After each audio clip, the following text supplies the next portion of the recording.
नमस्कार दोस्तों, स्वागत है आपके अपने YouTube चैनल फार्मा संज्ञान में। दोस्तों, आज की वीडियो में हम बात करने वाले हैं एलर्जी के बारे में कि एलर्जी क्या होती है और कितने टाइप्स की एलर्जी होती है, किस कारण से एलर्जी होती है और एलर्जी होने पर कौन सा टेस्ट कराया जाता है और किस टाइप्स की एलर्जी में कौन सी मेडिसिन यूज की जाती है। इन सब के बारे में कंप्लीट जानकारी के लिए वीडियो को बिना स्किप किए हुए पूरा देखें। दोस्तों, सबसे पहले हम बात करते हैं एलर्जी के बारे में कि एलर्जी होती क्या है। तो allergy is a condition in which immune system react abnormally with allergen. मतलब एलर्जी एक ऐसी अवस्था होती है जिसमें हमारा प्रतिरोधक तंत्र अनियमित रूप से एलर्जी करने वाले तत्वों से लड़ता है। तो इस कंडीशन को एलर्जी कहते हैं। दोस्तों, अगर हम इसके टाइप्स की बात करें कि एलर्जी कितने टाइप्स की होती है, तो सबसे पहला इसका जो टाइप्स है वो है मेडिसिन एलर्जी, मतलब दवाइयों से एलर्जी। बहुत सारे ऐसे पेशेंट होते हैं जिनमें किसी भी मेडिसिन को देने से उसके प्रति एलर्जी देखने को मिलती है। मतलब किसी पेशेंट को आपने कोई दवा दी, जैसे मान लो सपोज दैट उसको पैरासीटामोल दी और पैरासीटामोल से ही उस व्यक्ति को एलर्जी हो गई। तो बहुत सारे ऐसे पेशेंट होते हैं जिनको किसी ना किसी ड्रग से एलर्जी हो जाती है। तो इस टाइप्स की जो एलर्जी होती है वो मेडिसिन एलर्जी कहलाती है। दूसरी जो टाइप्स है वो है फूड एलर्जी। मतलब बहुत सारे ऐसे व्यक्ति होते हैं जिनमें किसी ऐसा कुछ भी खा लेते हैं जिसके कारण उनको बहुत बॉडी में बहुत जल्दी इचिंग चलने लगती है, या फिर उनकी बॉडी एकदम लाल पड़ जाती है, बॉडी पर खुजली चलने लगती है, बर्निंग सेंसेशन होने लगती है। तो ये फूड एलर्जी कहलाती है। और अगली जो एलर्जी का टाइप्स है वो है इंसेक्ट एलर्जी। मतलब किसी व्यक्ति को किसी कीड़े के द्वारा काटे जाने पर, कोई कीड़ा काट लेता है, जैसे मच्छर ने काट लिया या मधुमक्खी ने काट लिया, तो उस व्यक्ति को इतनी जल्दी एलर्जी हो जाती है कि उसकी बॉडी पे, पूरी बॉडी पे बहुत ज्यादा इचिंग चलने लगती है, या उसकी आंखों से पानी आने लगता है, नाक से पानी आने लगता है। तो इस टाइप्स की जो एलर्जी होती है वो इंसेक्ट बाइट्स एलर्जी कहलाती है। और अगली जो एलर्जी का टाइप्स है वो है एनिमल एलर्जी, मतलब जानवरों से एलर्जी। मतलब कोई भी व्यक्ति है वो जानवरों के कांटेक्ट में जाता है तो तुरंत ही उसको एलर्जी होने लगती है। मतलब कि उसकी नाक से पानी आने लगेगा, या आंखें लाल हो जाएगी, या फिर उसके बॉडी पर खुजली चलने लगेगी। इस टाइप्स की जो एलर्जी होती है वो एनिमल एलर्जी कहलाती है। और इसी के साथ जो अगला टाइप्स है वो है डस्ट एलर्जी। मतलब बहुत सारे ऐसी लेडीज हैं, बहुत सारे ऐसे पेशेंट होते हैं जिनको धूल के संपर्क में आने से ही उनको बहुत छींकें आने लगती हैं, या उनकी आंखों से पानी आने लगता है, उनको सांस लेने में बहुत ज्यादा प्रॉब्लम होने लगती है। तो इस टाइप्स की जो एलर्जी होती है वो डस्ट एलर्जी कहलाती है। और अगला जो टाइप्स है वो है पॉल्यूशन एलर्जी। मतलब किसी प्रकार के प्रदूषण के संपर्क में आने पर व्यक्ति को जो एलर्जी होती है वो पॉल्यूशन एलर्जी कहलाती है। दोस्तों, अब हम इसके कुछ कॉमन सिम्टम्स के बारे में जान लेते हैं कि एलर्जी होने पर कैसे हम पहचान सकते हैं कि उस व्यक्ति को एलर्जी हो गई। तो सबसे पहले और इसका जो सबसे कॉमन सिम्टम्स है वो है स्किन रैशेस। मतलब ऐसे पेशेंट की स्किन पर तुरंत ही उसकी जो त्वचा है वो एकदम लाल पड़ने लगेगी, या बहुत ज्यादा इचिंग चलने लगेगी। और इसका जो दूसरा सिम्टम्स है वो है पिंपल्स। मतलब उसकी पूरे बॉडी पर या जगह जगह कुछ पर्टिकुलर एरिया में छोटी छोटी फुंसी टाइप सी होने लगती हैं, और उनमें बहुत ज्यादा खुजली टाइप सी चलने लगती है। और अगला जो इसका लक्षण है वो है स्वेलिंग इन लिप्स। उसकी होठों पर सूजन आ सकती है, या फिर वाटरी आईज, उसकी आंखों से पानी आ सकता है। मतलब आंखें एकदम लाल हो जाएंगी और आंखों से पानी आना शुरू हो जाता है। या फिर बॉडी स्वेलिंग, उसके शरीर में सूजन आने लगती है। और इसका जो अगला लक्षण है वो है इचिंग। मतलब इचिंग, पूरी बॉडी में एक साथ बहुत ज्यादा खुजली चलने लगती है। ये कुछ उसके लक्षण होते हैं। और इसी के साथ अगला जो लक्षण है वो है ब्रीथिंग प्रॉब्लम। मतलब बहुत सारे ऐसे पेशेंट होते हैं जो मैंने अभी बताया था कि जब कोई डस्ट के संपर्क में आता है या किसी ऐसे संपर्क में पहुंचते हैं जिससे उसको एलर्जी होती है, तो उनको सांस की भी प्रॉब्लम हो जाती है। मतलब जब उनको एलर्जी होती है तो उन्हें सांस लेने में बहुत ज्यादा प्रॉब्लम होने लगती है। या फिर रनी नोज और नाक से बहुत ज्यादा पानी बहना, ये भी इसका एक लक्षण है। दोस्तों, अगर हम इसकी मेडिसिन की बात करें कि एलर्जी में कौन कौन सी मेडिसिन प्रयोग की जाती हैं, तो सबसे पहले इसकी जो मेडिसिन है वो है ब्लास्टिन टेबलेट्स। ब्लास्टिन टेबलेट्स एक एंटी एलर्जिक मेडिसिन होती है और अगर इसकी डोज की बात करें तो 20 mg ओडी, मतलब एक एडल्ट व्यक्ति की जो डोज रहती है वो 20 mg की जो डोज रहती है वो दिन में एक बार ब्लास्टिन टेबलेट्स को दिया जाता है।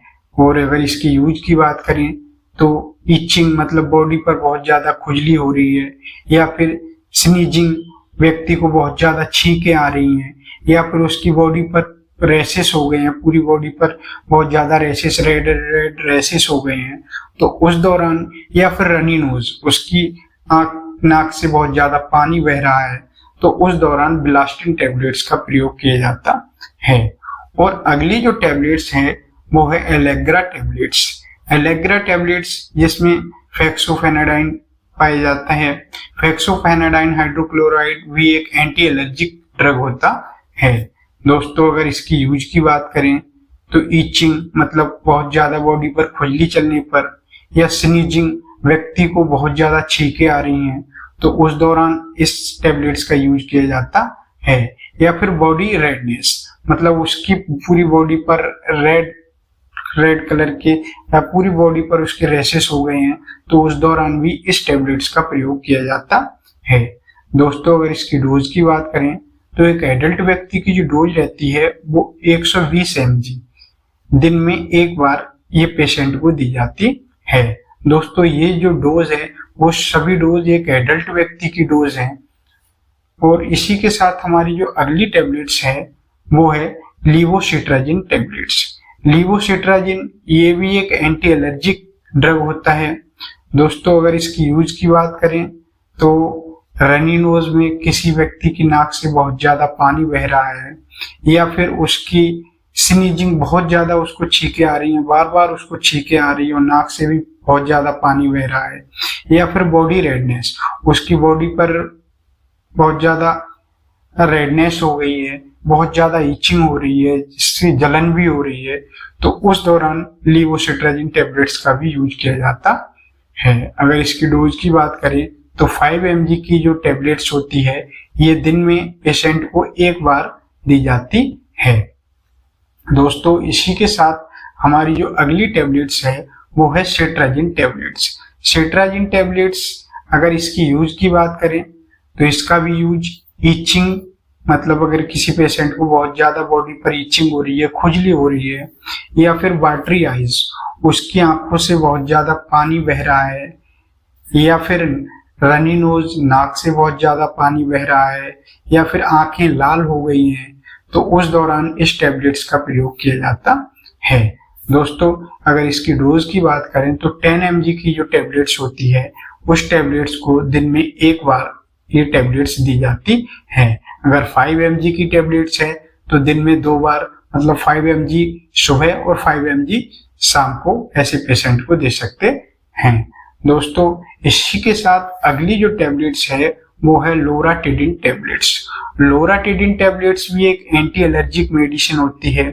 दोस्तों, इसका अगर यूज की बात करें तो इचिंग में, मतलब पेशेंट को बहुत ज्यादा खुजली चल रही है, या फिर उसकी आंखों से पानी बह रहा है, मतलब वाटरी आइज है, या फिर रनी नोज है, उसकी नाक से बहुत ज्यादा पानी बह रहा है, तो उस दौरान लोराटिडिन टेबलेट्स का प्रयोग किया जाता है।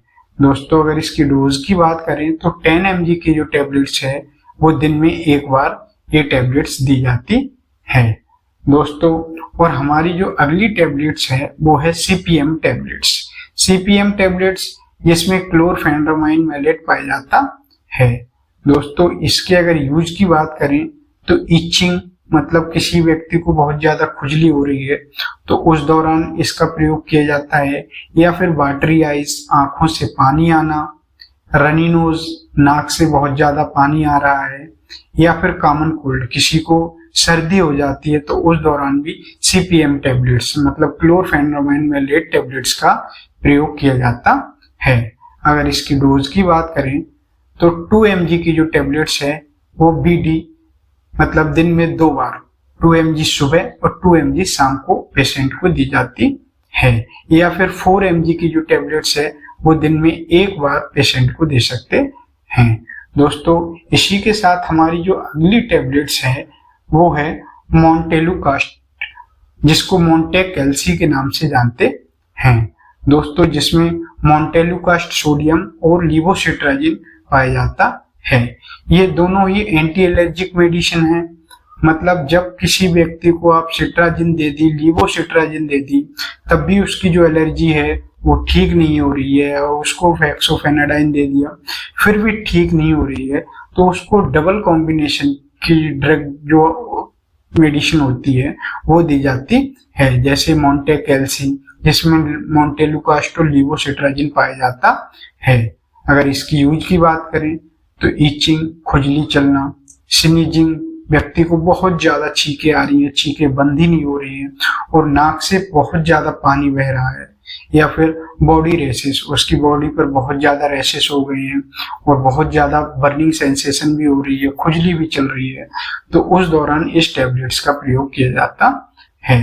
दोस्तों अब हम बात कर लेते हैं कि अगर व्यक्ति को क्रोनिक एलर्जी है, मतलब व्यक्ति को बहुत दिन से एलर्जी है, एक होती है एक्यूट एलर्जी जो क्या थोड़ी एक हुई और दवा लेने के बाद ठीक हो जाती है, फिर वो एलर्जी नहीं होती है। एक होती है क्रोनिक एलर्जी।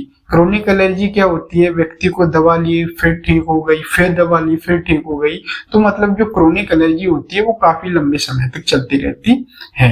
अगर किसी पेशेंट को क्रोनिक एलर्जी है तो उस दौरान डॉक्टर के द्वारा जो टेस्ट कराया जाता है वो IgE लेवल का टेस्ट किया जाता है, मतलब व्यक्ति के ब्लड सैंपल लिया जाता है और ब्लड से सीरम के द्वारा उस टेस्ट को किया जाता है, मतलब व्यक्ति की जो बॉडी में है, बॉडी में वो IgE का लेवल कितना है, तो उसके अकॉर्डिंग ही पेशेंट को डॉक्टर के द्वारा मेडिसिन प्रोवाइड की जाती है। दोस्तों ये थी कुछ सारी एंटी एलर्जिक मेडिसिन के बारे में जानकारी।